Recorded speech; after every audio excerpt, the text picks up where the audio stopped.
Welcome to Darshini Telugu vlogs. ఈ వీడియోలో మా బ్యాచ్లర్ కష్టాలు చూపిస్తూ కుకింగ్ చేద్దాం అనుకుంటున్నాం.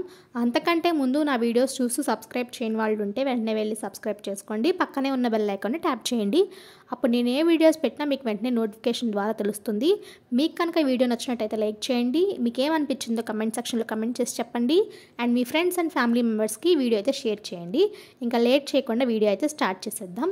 మేము ఆఫీస్కి వెళ్ళినప్పుడు ఏమైనా వెరైటీస్ చేసుకుందామంటే అంత టైం ఉండదు.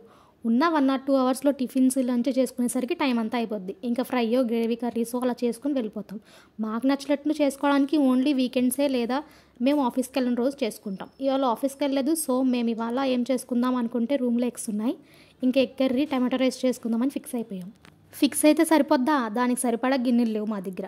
రైస్ కుక్కర్లో చేద్దామంటే షాక్ కొట్టిద్దేమో అని భయం. ఇంకా సగం ప్రాసెస్ ఇక్కడ, సగం ప్రాసెస్ రైస్ కుక్కర్లో చేసుకుంటున్నాం. మీకు అర్థమైంది కదా మా బ్యాచ్లో కష్టాలు ఏంటో. ఫుల్ ఒకే ప్రాసెస్ అంతా ఒక గిన్నెలో చేయడానికి ఉండదు. సగం ఇక్కడ సగం అక్కడ ఉంటుంది, ఎందుకంటే సరిపడా గిన్నెలు ఉండవు కాబట్టి. ఇప్పుడు మేము రైస్ ఎలా చేసుకుంటున్నామో చెప్పేస్తాను, ఒకసారి చూసేయండి. ఫస్ట్ కొంచెం ఆయిల్ వేసుకుని అందులో పచ్చిమిరపకాయ, బిర్యానీ దినుసులు, ఉల్లిపాయలు వేసుకుని బాగా వేగిన తర్వాత కొంచెం అల్లం వెల్లుల్లి పేస్ట్ వేసుకుని బాగా వేయించుకుని తర్వాత ఇలా టమాటో ప్యూరీ వేసుకుని బాగా మిక్స్ చేసుకుంటాం. ఒకవైపు రైస్ చేస్తుంటే ఇంకో వైపుకు కర్రీ కోసం కట్ చేస్తున్నాం అనమాట. టమాటా ప్యూరీ వేసి కొంచెం సేపు అలా వదిలేసిన తర్వాత ఇలా ఆయిల్ పైకి తెలుతుంది. అప్పుడు కొంచెం టమాటా పీసెస్ కట్ చేసుకుని ఇందులో వేసుకుని మిక్స్ చేసుకుంటే చాలా బాగుంటుంది. ఇప్పుడు ఇందులోకి కొంచెం పసుపు, కొంచెం ఉప్పు, కొంచెం కారం, కొంచెం ధనియాల పొడి, జీలకర్ర పొడి, అలాగే కొంచెం గరం మసాలా. మనకు కొలతలతో సంబంధం లేదు, ఎంత తోస్తే అంత వేసేయడమే. ఇంకోటి ఏంటంటే మెజర్మెంట్తో వేసేదానికన్నా ఇలా మెజర్మెంట్ లేకుండా మనకు తోచినంత వేస్తేనే టేస్ట్ బాగుంటుందని నా ఫీలింగ్. దీన్ని ఒక 1 minute దాకా బాగా మిక్స్ చేసుకుని 1 minute అదలా వదిలేసి బాగా వేగిన తర్వాత దీన్ని రైస్ కుక్కర్లోకి ట్రాన్స్ఫర్ చేసుకోవాలి. దానికంటే ముందు ఇలా బియ్యం నానబెట్టుకుని ఒక 2 spoons దాకా సాల్ట్ వేసుకుని ఇప్పుడు మనం చేసుకున్న గ్రేవీ అంతా ఇందులోకి వేసేసుకుందాం. ఇందులోకి వేసుకున్న తర్వాత ఒకసారి మిక్స్ చేసుకుని బాగా రైస్ కుక్కర్లో పెట్టేసామంటే వితిన్ 15 minutesలో మన టమాటా రైస్ అయితే రెడీ అయిపోతుంది. ఇప్పుడు కర్రీ అయితే స్టార్ట్ చేద్దాం. కర్రీ కోసం కొంచెం ఉప్పు, కొంచెం కారం, కొంచెం పసుపు తీసుకుని ఇలా నూనెలో వేసుకుని బాగా మిక్స్ చేసుకోవాలి. మిక్స్ చేసుకున్న వాటిల్లో ఎగ్స్ అయితే వేసేసుకుందాం. ఎగ్స్ నూనెలో వేసినప్పుడు కొన్నిసార్లు పేలుతుంది, కొంచెం దూరంగా ఉండేసుకుని మిక్స్ చేసుకుంటే బెటర్. ఎగ్స్ని అన్ని వైపులా బాగా వేయించుకుంటే చాలా బాగుంటుంది టేస్ట్. సో అంతా బాగా వేగే వరకు వేయించుకుని ఒక ప్లేట్లోకి అయితే తీసేసుకుందాం.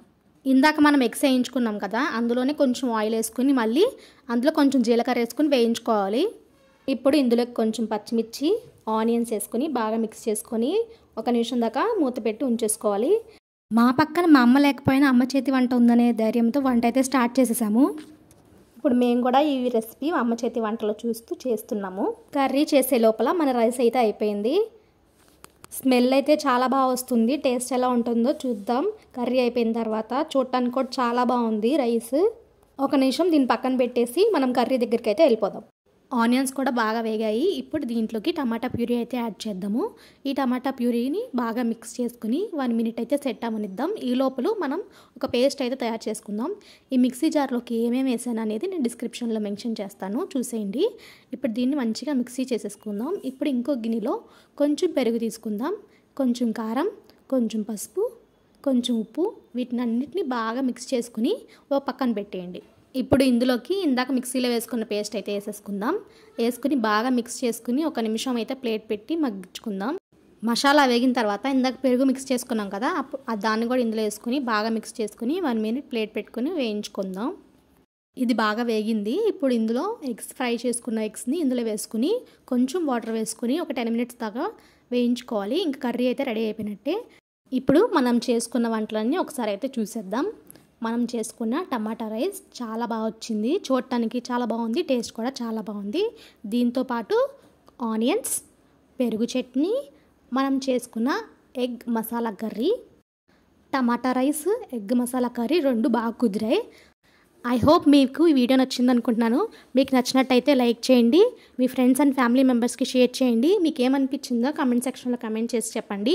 సబ్స్క్రైబ్ చేయడం మాత్రం మర్చిపోద్దు. మళ్ళీ నెక్స్ట్ వీడియోలో కలుసుకుందాం. అప్పటి వరకు బాయ్. Thanks for watching.